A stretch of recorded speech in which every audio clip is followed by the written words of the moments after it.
dernières sur la droite sont en trompe-l'œil. C'est vrai.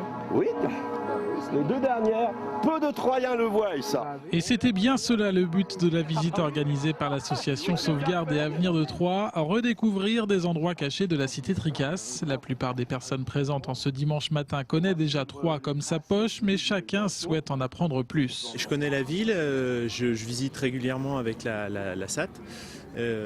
Par contre, c'est des petits détails et ça permet d'avoir des petits clins d'œil sur la ville. Le petit côté anecdotique, une pierre, voilà, l'histoire d'une pierre, l'histoire d'une maison, l'histoire d'un pont. Guide de la visite aujourd'hui, Gérard Schild. Grâce à lui, la quarantaine de passionnés réapprend comment les enfants étaient abandonnés via une trappe à l'époque de l'Hôtel-Dieu.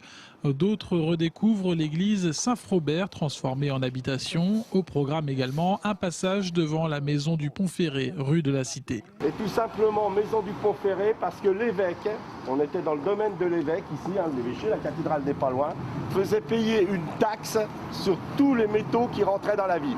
Chaque mois, Sauvegarde et Avenir de Troyes organise des visites de chantier. Cette fois, la part belle est donc consacrée à l'insolite. Les membres de l'association n'oublient pas pour autant de faire l'état des lieux. Et on a vu un certain nombre de choses qui ne sont pas forcément bien entretenues non plus, donc ça permet de faire un petit tour de Troyes, un petit tour du patrimoine et puis de découvrir un certain nombre de détails que non seulement les adhérents de la SAT ne connaissaient pas forcément, mais les Troyens ne connaissent pas. Après 1h30 de balade dans la tête du bouchon, après des dizaines d'anecdotes vérifiées directement sur le terrain par des preuves, la visite du vieux Troyes insolite s'achève. Visite très intéressante qui nous permet de découvrir certains aspects méconnus de la ville de Troyes. C'est très intéressant de les redécouvrir. On a toujours quelque chose à apprendre malgré tout.